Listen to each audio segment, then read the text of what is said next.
Now, I want to talk about this. I've been doing the Uncrowned Wrestling Show now for over 2 months. Every Tuesday, you guys have been killing it, supporting and spreading the word, which I greatly appreciate. But on Wednesday, I had the chance to link up with some of the team and to meet Ariel Helwani and Eric and Connor and the entire team. Shout out to them.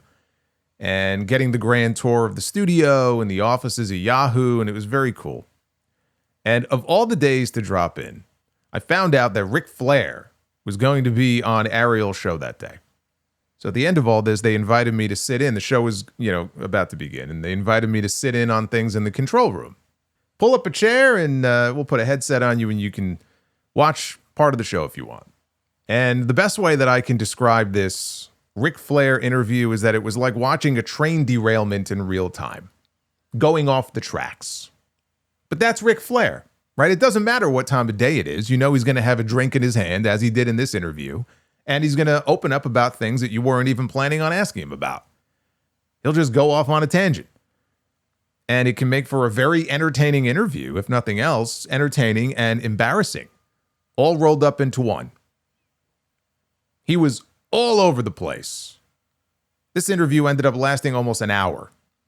And among the things that he discussed was not being allowed to attend last year's WrestleMania in Las Vegas after making threats towards Ludwig Kaiser, who Flair referred to as Tiffany Stratton's husband, even though they were never married.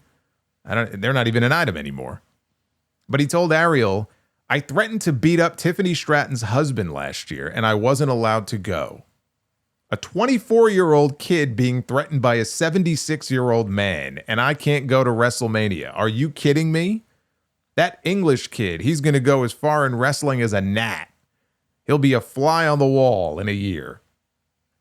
So let's stop there, because there's just so much wrong with this. First of all, he was Stratton's boyfriend, not husband. Second of all, he called him a 24-year-old kid. He was a 34-year-old man at the time, or 35. I think 34. Either way, a full decade older than Flair thought he was. And he's German. He's not English. Although I guess the accents all sound the same to Flair. They probably do anyway when you're on your fourth vodka and cranberry. It all sounds the same. He explained that they had that thing where Tiffany made a smart remark about Ashley's divorces, which we both know she's not smart enough to have written. Somebody gave her the script. And then he implied, I'm just going based on social media, he was implying that he wouldn't mind a one-off with Ashley. And I went, okay, I need your number, which I can get anybody's number I want any minute of any day. And I called him and I said, hey, when I see you, I'm going to beat the shit out of you. So he went like a little bitch, told Hunter, and I wasn't allowed to go. Where is he now? Is he even on the roster? He has no idea that Kaiser is killing it right now in AAA. He's one of the hottest baby faces in Mexico. And when Ariel pointed out to Flair that Kaiser was wrestling in Mexico now, Flair said, oh, I'm sure he is. I hope he stays. But what he's referring to here, it all stems from that promo leading into WrestleMania last year that went off the rails with Tiffany and Charlotte, where Tiffany made a crack about Charlotte's divorces. And Charlotte was very gotten to by this statement, clearly did not know it was coming. So there's no way that it was scripted for her. And Charlotte didn't know how to respond, so she made that cringy comment about Kaiser sliding into her DMs. But evidently, Flair was banned from WrestleMania. This is according to him. Which is what happens when you threaten physical harm to one of the talents. Okay, number one, you're probably not going to get an invite. Actually, though, you're not going to get an invite to a WWE event when you are under contract to another organization, which is a fact that Flair neglected to mention multiple times in this interview.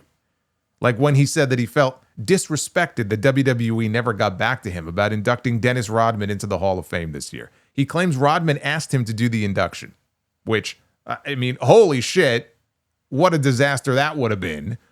Ric Flair, after a night of drinking in Las Vegas with a live mic in his hand, trying to put someone else over. I'd give it 3 minutes before he would be lapsing into chapter and verse on all the women who rode Space Mountain in 1986. It would be a Hall of Fame speech about himself. It would be 20 minutes before Rodman even came out. But he said he spoke to the powers that be at WWE and told them that Rodman, he wants me to induct him into the Hall of Fame. And he never got a call back.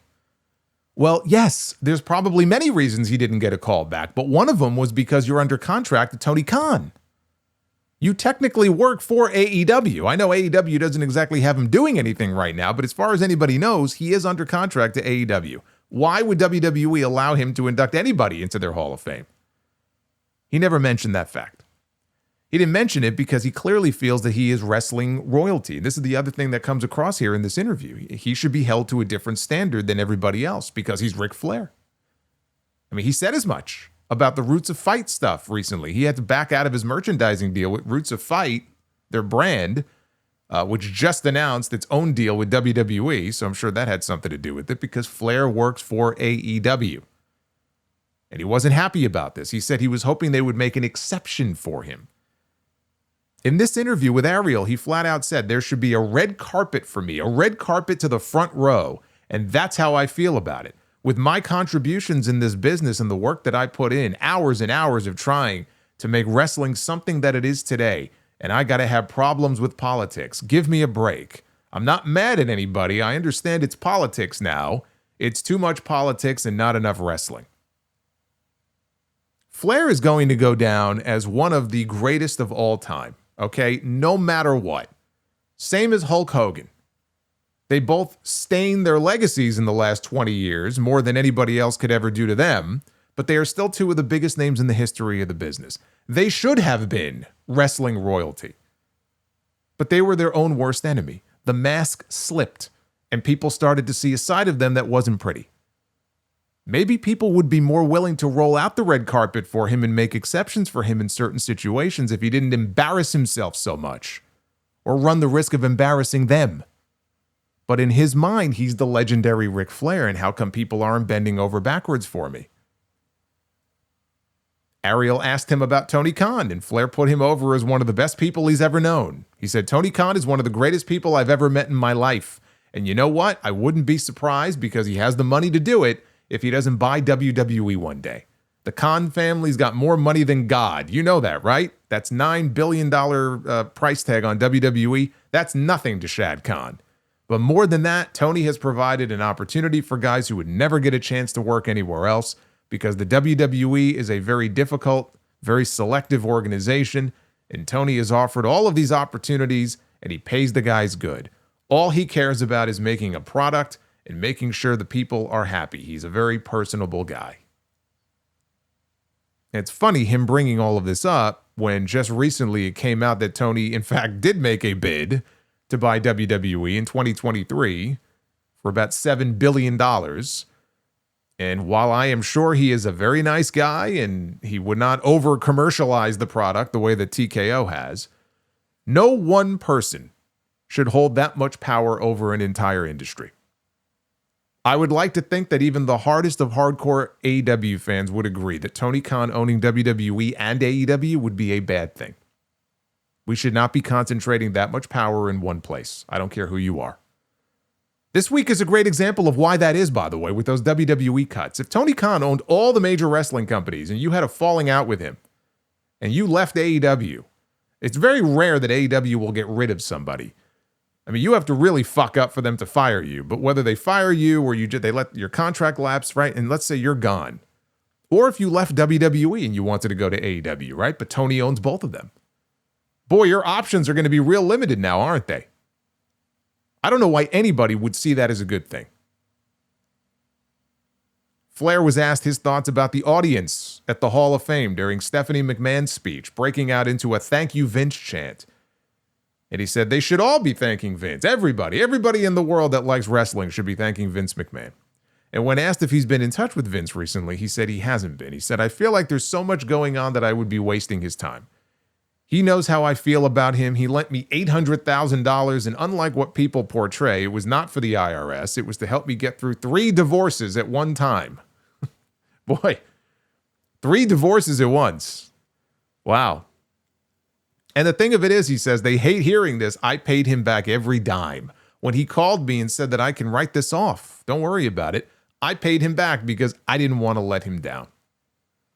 He claims he took his entire paycheck for his final WrestleMania match against Shawn Michaels and he gave it right back to Vince. Vince was good to Flair, even when he did not have to be. By and large, from all the stories and everything, Vince McMahon was always very good to Ric Flair. I'm not surprised that Ric Flair feels he owes this man a debt of gratitude. None of this is surprising. But also in the interview, and again, I told you, it went off the rails here. He took aim at Stevie Richards, whose name he couldn't remember or claimed he couldn't remember. He took aim at Dutch Mantel, whose name he couldn't remember. He called him by his Zeb Coulter name in WWE. He even went after James Romero, whose name he definitely didn't know. He called him the Peanut Shell. He said Zeb and Stevie Richards and that little jackoff. God, I call him the Peanut Shell, the guy that does the interviews for Zeb. I mean, if I look at my page, I get punks like fucking Stevie, what's his name? Stevie Richards and Zeb Coulter, whatever his name is. For a guy that has suffered serious health problems, not as serious as mine, I would keep my mouth shut. Because if you don't have a legacy, you can't talk about a legacy. I'll tell you a great story. You'll love it. We're in Marietta, Georgia, and Lex Luger used to always speak of himself in the third person.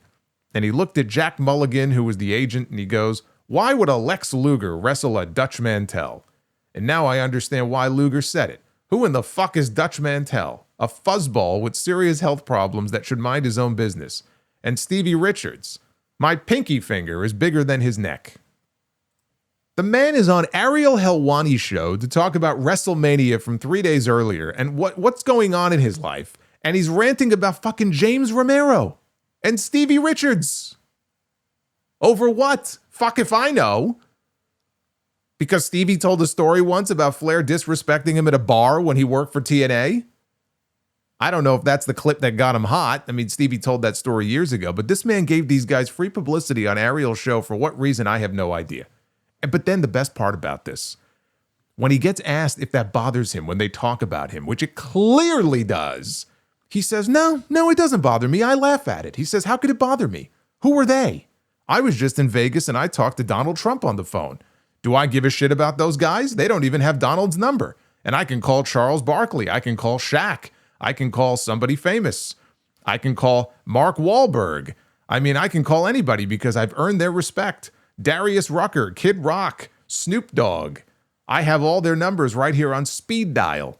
These guys don't know anything and don't know shit, but the only way they make a dime, and I'm sure it's a minimal amount of money, is by cracking on people that are successful. And the older you get, the more successful you stay and the more relevant you stay, the more jealous they get.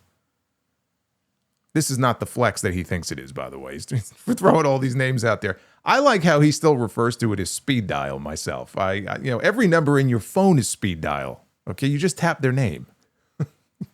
Like this guy still has a fucking rotary phone at home.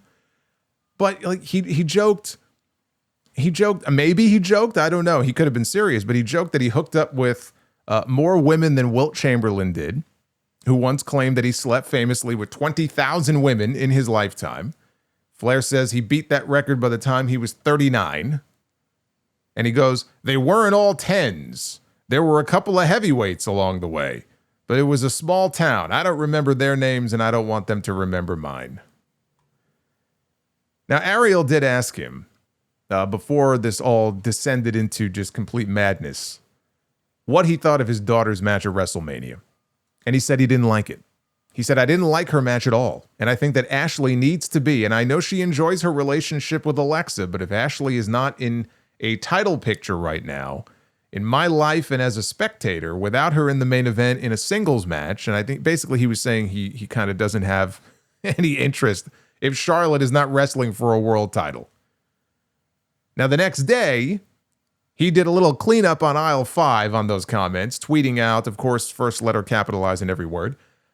I want to make something very clear to everyone after yesterday's podcast with Ariel Helwani. Number one, I'm more than thrilled to see Charlotte wrestling with her friend Alexa Bliss. I've never seen her happier. So let's clear that up. Okay, so all you people out there that are misconstruing Flair's own words and using his own words against him, don't do that. Number two, I enjoyed her in singles matches because I feel like she's able to put more of her talent on display. Number three, no one will ever criticize or make any attempt to judge my daughters or say anything about them. Except Ric Flair. Number four, I wish we could all just put everything behind us, and please don't report something on me unless it is 100% true. He wishes he could put all of this stuff behind him, yet he's the one who brought most of this stuff up, unprompted. and he goes after people.